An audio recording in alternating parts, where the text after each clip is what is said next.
यदि हमारे वीडियो पर नए हैं तो यूट्यूब चैनल को सब्सक्राइब कर लें, लाइक कर दें और अपने सभी मित्रों को शेयर कर दें। प्लीज़ कृपया जो भी कहिए, हमारे मित्र हैं, हमारे बंधु हैं, सभी सहपाठी हैं, जो भी कहिए सब कुछ सब हैं। तो हमारा एक ही है उम्मीद कि आप लोग सब लोग टीजीटी में शामिल हो जाइए, टीजीटी में सेलेक्ट हो जाइए। हमारी यही आशा है, हम आपसे यही आशा करते हैं। लेकिन आप एक हमारे लिए भी काम कर दीजिए। सब लोग वीडियो देखने के बाद में या देखने के पहले ही लाइक कर दीजिए और चैनल पर नए हैं तो सब्सक्राइब कर लीजिए और अपने मित्रों को शेयर कर दीजिए। धन्यवाद। नमस्कार दोस्तों, टीजीटी कला में आप सभी का हार्दिक स्वागत एवं अभिनंदन है। टीजीटी कला का पहला प्रश्न है, नटराज मूर्ति की ऊंचाई कितनी है? जो नटराज की मूर्ति है इसकी ऊंचाई कितनी है? तो फटाफट आंसर बताने की कृपया करें, जल्दी से जल्दी बताएं। नटराज की मूर्ति कितनी है? नटराज की मूर्ति की ऊंचाई कितनी है? हो गया, मैं बता रहा हूँ। इसका ऑप्शन सी होगा। क्या होगा? सी, 3.6/8 इंच, 3.6/8 इंच। ये नटराज की मूर्ति कहाँ पर है? तमिलनाडु में है। तमिलनाडु में कहाँ पर है?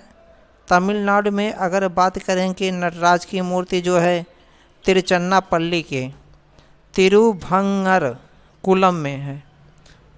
तिरुचन्नापल्ली के तिरुभंगरकुलम में है नटराज की मूर्ति। उमा पार्वती की भी मूर्ति यहीं पर है। ये कांस्य प्रतिमा है, कांस्य से बनाया गया है। कांस्य कहें या ब्रांज कहें, कांस्य या ब्रांज से निर्मित है। तिरुचन्नापल्ली के तिरुभंगकुलम में है और यह जो है राष्ट्रीय संग्रहालय नई दिल्ली में संरक्षित है। राष्ट्रीय संग्रहालय नई दिल्ली में संरक्षित है। दूसरा प्रश्न है, दूसरे प्रश्न में है कि शिव नटराज उमा पार्वती कांस्य ब्रांज मूर्ति शिल्प किससे संबंधित है? तो फटाफट आंसर आप तो क्लियर हो गया क्या है? तो बी इसका उत्तर होगा, चोलकालीन है। अभी हम इसके पहले बता चुके हैं। नटराज की मूर्ति की ऊंचाई 3.6/8 इंच है और ये चोलकालीन है और ये टांडो मुद्रा में है। शिव जो है नृत्य कर रहे हैं, नृत्य करते हुए दिखाया गया टांडो मुद्रा में, सभी जान रहे होंगे। और यहीं पे उमा पार्वती का भी मूर्ति बना है। ये दोनों मूर्तियां जो हैं कांस्य से निर्मित है। कांस्य मतलब ब्रांज से निर्मित हैं। अगला प्रश्न हम देखेंगे, गंगा अवतरण। प्रश्न नंबर 3 है, गंगा अवतरण उभारदार मूर्ति जो है, उभारदार मूर्ति जो होता है उभारदार होता ही है। उभारदार मूर्ति शिल्प स्थित है कहाँ पर है? फटाफट आंसर बताएंगे। ये कहाँ पर है? ये महाबलीपुरम में है। कहाँ पर है? महाबलीपुरम। महाबलीपुरम का पहले नाम मामल्लपुरम था। ये भी तमिलनाडु में है। कहाँ पर है? तमिलनाडु में मामल्लपुरम। अब उसका नाम मामल्लपुरम का नाम महाबलीपुरम हो गया है। क्लियर हो गया है। और ये जो है महाबलीपुरम का जो मंदिर है उसके प्रवेश द्वार पर, जब प्रवेश आप करते हैं तो प्रवेश द्वार पर एक संरचनात्मक मूर्ति है। वो संरचनात्मक मूर्ति का जो शीर्षक है गंगा अवतरण। इसमें जो है भागीरथी की तपस्या को दिखाया गया है। जो दृश्य है, भागीरथी तपस्या कर रहे हैं, गंगा को लाने का प्रयास किया जा रहा है। तो भागीरथी की तपस्या के दृश्य को दिखाया गया है, जिसे गंगा अवतरण शीर्षक नाम दिया गया है। एक विशाल खड़ी चट्टान को काट कर बनाया गया है महाबलीपुरम का मंदिर। तो ये मद्रास से लगभग 48 किलोमीटर दूर है। तो कुल मिलाकर के मद्रास के पास में ही है, मान के चलिए 48 किलोमीटर दूर है। मद्रास मतलब जो तमिलनाडु है उसकी राजधानी है। समुद्र के किनारे ही मद्रास के और दक्षिण में आएंगे तो देखेंगे महाबलीपुरम है। एटलस उठाएंगे तो वहाँ पे मिलेगा। इसके 3 प्रकार के मंदिर दिखाई देते हैं। नंबर 1 रथ मंदिर, नंबर 2 शैल मंडप और नंबर 3 रचना प्रधान दिखाई देते हैं। यहीं पर एक पॉइंट हम और बात करेंगे, जो ओसिया लिखा है। ओसिया क्या है? तो ओसिया जो है ना, ये राजस्थान में है। राजस्थान के अगर जोधपुर का नाम सुनेंगे तो 65 किलोमीटर जोधपुर से लगता है ओसिया। यहाँ पहले बहुत मंदिर हुआ करते थे। लगभग मंदिरों की संख्या ओसिया में 108 था। ओसिया को मंदिरों की नगरी कहा जाता था। वर्तमान में ओसिया में हिंदू और जैन मंदिरों की संख्या मात्र 16 ही है। और इस 16 मंदिर में सबसे प्रसिद्ध मंदिर सूर्य मंदिर है, जो अपनी भव्यता के लिए प्रसिद्ध है। ओसिया में सूर्य मंदिर अभी भी है, जो अपनी भव्यता के लिए प्रसिद्ध है। पहले 108 मंदिर था, अब लेकिन 16 मंदिर है। ओसिया को मंदिरों का नगरी कहा जाता है। अगला प्रश्न हम अगर बात करेंगे, प्रश्न नंबर 4। प्रश्न नंबर 4 है, निम्न में से अभिघटन कला क्या है? अभिघटन कला के बारे में जानेंगे। तो देखिए, अभिघटन कला क्या होता है? अभिघटन कला को रूपपरद कला भी कहा जाता है। रूपपरद, और रूपपरद माने क्या होता है? इसका अंग्रेजी प्लास्टिक आर्ट। ये क्या होता है? जब किसी पदार्थ से कोई कृति बनाई जाती है, किसी भी पदार्थ से जब कोई कृति बनाया जाता है, तो वह अपना अस्तित्व खो करके एक नया रूप ग्रहण कर लेता है या कोई नई आकृति ग्रहण कर लेता है। तो इस रूपपरद कला को या प्लास्टिक आर्ट को या इसी को कहिए अभिघटन कला। तो यही अभिघटन कला है, जब मतलब किसी पदार्थ से कोई नया चीज़ बनाया जाता है तो वह अपना अस्तित्व खो करके नया रूप ग्रहण कर लेता है या नया आकृति ग्रहण कर लेता है। तो इसे रूपपरद कला कहते हैं या प्लास्टिक आर्ट कहते हैं। और इसी रूपपरद कला या प्लास्टिक आर्ट को अभिघटन कला भी कहा जाता है।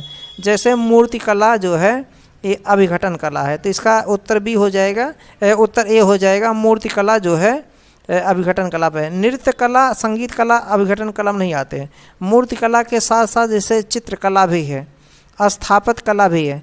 इसका मतलब स्थापत्य कला, चित्रकला, मूर्ति कला जो है अभिघटन कला में आता, अर्थात रूपपरद कला में आता है। अगले प्रश्न की ओर मूव करते हैं। क्वेश्चन नंबर 5 है, तक्षण कला किसे कहते हैं? ए ऑप्शन कहता है मूर्ति कला, बी ऑप्शन कहता है वास्तुकला, सी ऑप्शन कहता है चित्रकला, डी ऑप्शन कहता है नन ऑफ दीज, इनमें से कोई नहीं। तक्षण कला किसे कहते हैं? फटाफट आंसर बताओ। तक्षण कला मूर्ति कला को कहा जाता है। ए ऑप्शन होगा इसका। क्यों?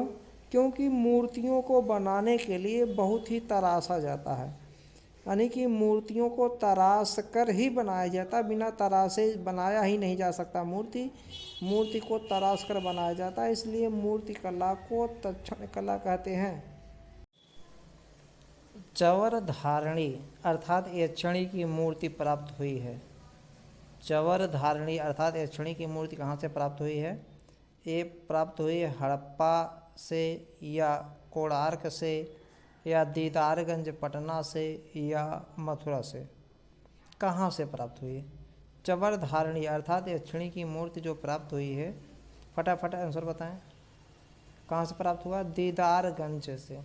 ये दीदारगंज संग्रहालय कहाँ पर है? पटना में। चवर धारणी या यक्षिणी की मूर्ति जो प्राप्त हुई है, ये दीदारगंज से प्राप्त हुई है। दीदारगंज कहाँ पर है? पटना में यक्षिणी की मूर्ति प्राप्त हुई है। क्वेश्चन नंबर 7 है, भैया सभी मित्र ध्यान दें। उत्तर प्रदेश में ब्लैक पॉटरी के लिए कौन सा जगह प्रसिद्ध है? उत्तर प्रदेश में ब्लैक पॉटरी के लिए कौन सा जगह प्रसिद्ध है? ए ऑप्शन कहता है नजीबाबाद, बी ऑप्शन कहता है निजामाबाद, सी ऑप्शन कहता है गोरखपुर और डी ऑप्शन कहता है मिर्ज़ापुर। ये उत्तर प्रदेश के चारों जगह हैं। उत्तर प्रदेश का ब्लैक पॉटरी किसके लिए प्रसिद्ध है? ब्लैक पॉटरी का मतलब समझिए, जो एक मिट्टी होता है, मिट्टी का बर्तन होता है, काली मिट्टी का बर्तन, बहुत ही चमकदार होता है, फैशनेबल होता है, घर पे लोग चाय पीते हैं या और भी कॉफ़ी वॉफ़ी पीते हैं, इस प्रकार का बर्तन होता है, पकड़ने लायक बना रहता है। तो कुछ होते हैं चीनी मिट्टी में जो सफ़ेद रंग के होते हैं, कुछ होते हैं काले रंग के होते हैं। तो ये काले रंग का बहुत ही चमकदार होता है। तो ये कहाँ पर प्रसिद्ध है? तो फटाफट आंसर बताएं। इसका ऑप्शन क्या होगा? बी होगा भैया। क्या होगा? बी, निजामाबाद। ये निजामाबाद कहाँ पर है? ये निजामाबाद आजमगढ़ में, आजमगढ़ का एक स्थान है, तो निजामाबाद वहीं पर है, उसी के लिए प्रसिद्ध है निजामाबाद। यहाँ तक क्लियर हो गया है? निजामाबाद। तो और नजीबाबाद की अगर बात करेंगे तो ये दूसरा हो जाएगा, तो इससे मतलब है नहीं। निजामाबाद जो है, निजामाबाद आपका जो है हमने बताया आजमगढ़ में है। और नजीबाबाद की बात करेंगे तो ये पश्चिमी उत्तर प्रदेश में लग जाता है। अगला प्रश्न है, क्वेश्चन नंबर 8 जो है, ब्राह्मण प्रतिमा बीसान के अनुसार, ब्राह्मण प्रतिमा बीसान के अनुसार दर्पण किस देवी का श्रृंगार है? ब्राह्मण प्रतिमा जो है बीसान के अनुसार अगर बात करेंगे तो कह रहे हैं बीसान के अनुसार दर्पण किस देवी का श्रृंगार है? तो ए ऑप्शन कहता है लक्ष्मी, बी कहता है शीतला, सी ऑप्शन कहता है दुर्दुरिया माई, डी ऑप्शन कहता है सरस्वती।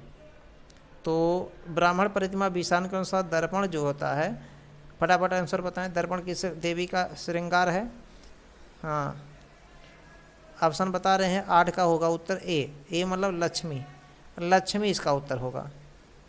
अगला प्रश्न, पत्थर में अगर बात करेंगे, पत्थर में बुद्ध की पहली छवि किस कला रूप में दृष्टव्य होती है? यानी कि पत्थर की कुल मिला के बुद्ध की जो मूर्ति बना गया है, बुद्ध की मूर्ति सबसे पहले पत्थर में किस में बना है?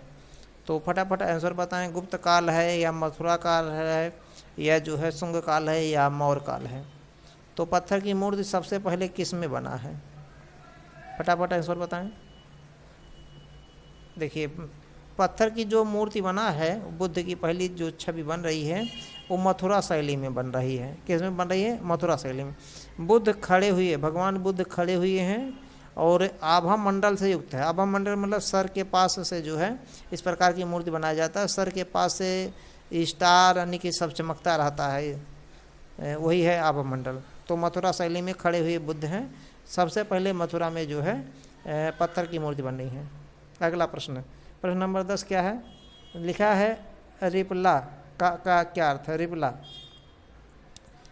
का अर्थ क्या है? केवल पुनरुत्पादन है, मूर्ति की प्रतिकृति है, या सांचा तैयार करना है, या खोखली मूर्ति है? रिपला का क्या अर्थ है? जल्दी जल्दी बताएं, फटाफट आंसर। हो गया, समय कम होता है, हल करने की आवश्यकता होता है, दिमाग दौड़ाने की आवश्यकता होता है, कई बार रिवीजन करने की आवश्यकता होता है। जितना बार आप रिवीजन करेंगे उतना आपका तैयार रहेगा। जितना बार आप रिवीजन, वीडियो 2-3 बार 4 बार देखिए, 5 बार देखिए, चूँकि क्वेश्चन बहुत दमदार बनाते हैं। ज़्यादातर क्वेश्चन जो पूछे जाने लायक होता है उसी को बनाया जाता है। तो रिप्ला का क्या अर्थ है? उसका ऑप्शन क्या हो जाएगा भैया? बी होगा, मूर्ति की प्रतिकृति, मूर्ति की प्रतिकृति बी होगा। ठीक, ओके। यदि हमारे वीडियो पर नए हैं तो यूट्यूब चैनल को सब्सक्राइब कर लें, लाइक कर दें और अपने सभी मित्रों को शेयर कर दें। प्लीज़ कृपया, जो भी कहिए, हमारे मित्र हैं, हमारे बंधु हैं, सभी सहपाठी हैं, जो भी कहिए सब कुछ सब हैं। तो हमारा एक ही है उम्मीद कि आप लोग सब लोग टीजीटी में शामिल हो जाइए, टीजीटी में सेलेक्ट हो जाइए। हमारी यही आशा है, हम आपसे यही आशा करते हैं। लेकिन आप एक हमारे लिए भी काम कर दीजिए। सब लोग वीडियो देखने के बाद में या देखने के पहले ही लाइक कर दीजिए, और चैनल पर नए हैं तो सब्सक्राइब कर लीजिए और अपने मित्रों को शेयर कर दीजिए। धन्यवाद।